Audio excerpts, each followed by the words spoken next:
Personne ne peut siffler une symphonie. Il faut tout un orchestre pour la jouer. Halford est LUCOC, le nouveau Toyota Production System, TPS, aujourd'hui connu sous le nom de Lean Manufacturing, a été créé en 1950 par l'industriel Eiji Toyoda, qui a visité l'usine Ford River Rouge à Détroit, et l'ingénieur Taiichi Ohno. Ils y sont parvenus par un changement culturel. Cet aspect culturel du Lean est le plus difficile à appréhender pour les entreprises qui cherchent à mettre en place le système aujourd'hui. Il est trop différent de ce qu'elles connaissent. Entrons pendant quelques minutes dans une entreprise normale. D'abord, il est rare d'y trouver des employés présents depuis longtemps, surtout pas sur la chaîne. Les petites mains, celles qui font réellement le travail et connaissent le mieux le processus, sont les moins bien payées, car les salaires sont indexés sur l'intitulé de poste afin d'attirer de nouveaux managers venus d'ailleurs vers des fonctions de direction. La main-d'œuvre a des contrats de durée limitée et est facile à licencier et à remplacer. L'accent est mis sur le fait de faire son propre travail le plus vite possible et chacun dans son coin. L'expertise n'est pas valorisée, elle n'augmentera le salaire de personne. En cas de pic d'activité, on s'attend à ce que les équipes fassent des heures supplémentaires ou bien on recrute des intérimaires et les départements se livrent concurrence sur les budgets. La plupart des employés et des managers cherchent à afficher un lieu de travail où tout va bien. Personne ne veut être tenu pour responsable lorsqu'un problème survient, donc les problèmes sont généralement masqués ou traités avec discrétion. Des spécialistes et des consultants sont appelés pour apporter des changements lorsque les problèmes surviennent ou s'accumulent, ce qui aboutit le plus souvent à des coupes et à des licenciements. Les contrats fournisseurs sont fondés sur les offres les plus basses ou sur des livraisons massives de stock et les contrats sont renouvelés en fonction de la meilleure nouvelle offre. La concurrence entre fournisseurs est forte. Ça vous dit quelque chose? Maintenant, entrons dans un monde nouveau et déroutant. Voici les 8 principaux éléments du changement culturel de Toyota. 1. Salariés sous contrat à vie. Les employés de Toyota ont reçu de nouveaux contrats garantissant l'emploi à vie. Ils pouvaient aussi utiliser les installations et équipements de loisirs de l'entreprise tout au long de leur existence. Cet engagement fonctionnait dans les deux sens. Toyota avait désormais la certitude de disposer d'une main-d'œuvre qualifiée, rompue aux usages et à la culture de la maison. 2. Rémunération à l'ancienneté. Les salaires étaient basés sur l'ancienneté acquise au fil du temps, et non sur les intitulés de poste. Là encore, cela assurait une main-d'œuvre compétente. Au fil des ans, on était mieux payé pour faire le même travail. Donc partir pour une autre entreprise était peu attrayant. Cela signifiait repartir de tout en bas. Les employés partageaient aussi les succès de Toyota sous forme de primes. Trecci, autonomisation. Dans la production de masse traditionnelle, les opérateurs de terrain avaient le moins de pouvoir sur les processus. Or, c'est en production que la valeur s'ajoutait, là où le produit suivant était en cours d'assemblage. Dans le TPS, les opérateurs avaient la maîtrise totale de la production et le pouvoir maximum était transféré à ceux qui font le travail.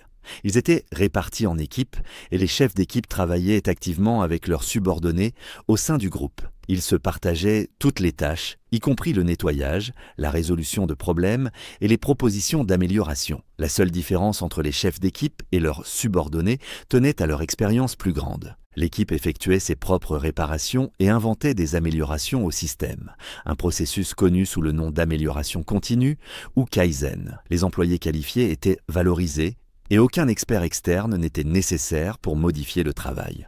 3. Aide interdépartement. Si quelqu'un était malade ou absent, des employés d'un autre service prêtaient main forte. Ils intervenaient aussi lorsqu'un autre service connaissait un pic d'activité et avait besoin de renforts. Les cloisons physiques avaient été supprimées. Les employés travaillaient dans de petits espaces et pouvaient voir les processus des autres pour aligner leurs efforts. Quand quelque chose tournait mal, tout employé sachant comment réparer donnait un coup de main, même s'il venait d'une autre équipe ou d'un autre service. Il était admis que lorsque les gens travaillent en vase clos, chacun faisant sa part, c'est l'ensemble du système qui y perd. Mais lorsque tout le monde travaille ensemble et que chacun peut voir sa contribution au tout, le système en bénéficie. Pour rendre tout cela possible, les employés étaient formés de manière croisée. Par exemple, dans le cadre de la formation des ingénieurs, les collaborateurs devaient travailler quelques mois au service marketing. Chaque employé, y compris la direction générale, devait passer 1 mois par an dans une autre fonction. Lorsque le MIT est venu étudier la production Lean chez Honda, une entreprise qui a adopté le TPS, un directeur senior était indisponible pour des interviews parce qu'il était occupé à assembler des voitures. Vous pouvez en lire le récit dans le livre « Le système qui va changer le monde ». Aujourd'hui chez Amazon, entreprise leader du Lean, pendant la haute saison, des analystes et des managers quittent leur bureau pour rejoindre l'atelier d'emballage et effectuer des tournées de livraison. 3. Aider ses fournisseurs. Toyota envoyait aussi ses employés chez les fournisseurs lorsqu'ils étaient en surcharge de travail. Elle dépêchait ses managers pour accompagner les efforts d'amélioration des fournisseurs. Les profits s'étaient partagés et Toyota rachetait des actions de fournisseurs et leur fournissait des services bancaires. Plus de détails sur les relations fournisseurs au chapitre 4. Les contrats étaient à long terme et les fournisseurs disposaient d'associations où l'information était partagée et les améliorations discutées. 4. Ne jamais cacher ses problèmes. En raison de ses contraintes financières, Toyota ne pouvait pas se permettre de gaspiller des matériaux sur des unités défectueuses. Il était donc essentiel de créer une culture où les problèmes étaient mis au jour et traités. Lorsqu'un problème survenait, les employés étaient encouragés à arrêter immédiatement la production et à trouver la cause racine pour éliminer toute chance de récurrence. Plus sur la résolution de problèmes au chapitre 5 et l'élimination des gaspillages au chapitre 6. 5. Aimer son client. Faire passer les besoins des personnes en premier faisait partie de la manière dont Toyota traitait ses clients. Les vendeurs prêtaient une voiture aux clients pendant que la sienne était réparée et restaient en contact constant avec la famille, plus sur l'attention aux clients au chapitre suivant. Toyota réparait aussi gratuitement des voitures, même après l'expiration de la garantie. 6. Le choucha. Lors de la conception d'une nouvelle voiture, l'ingénieur en chef, appelé le choucha, était aux commandes et recevait un pouvoir direct, plus sur le nouveau processus de conception au chapitre 7. Le choucha se voyait prêter des collaborateurs issus de toute l'entreprise et avait autorité sur leur département. Cela incluait la présence de membres de la force de vente de Toyota dans l'équipe de conception, pour garantir l'adéquation des nouveaux modèles aux besoins des clients. Les conflits étaient mis sur la table tôt dans le processus afin d'assurer l'adhésion et une production fluide par la suite. Il semble que la lutte syndicale initiale pour bloquer les licenciements se soit révélée une bénédiction déguisée.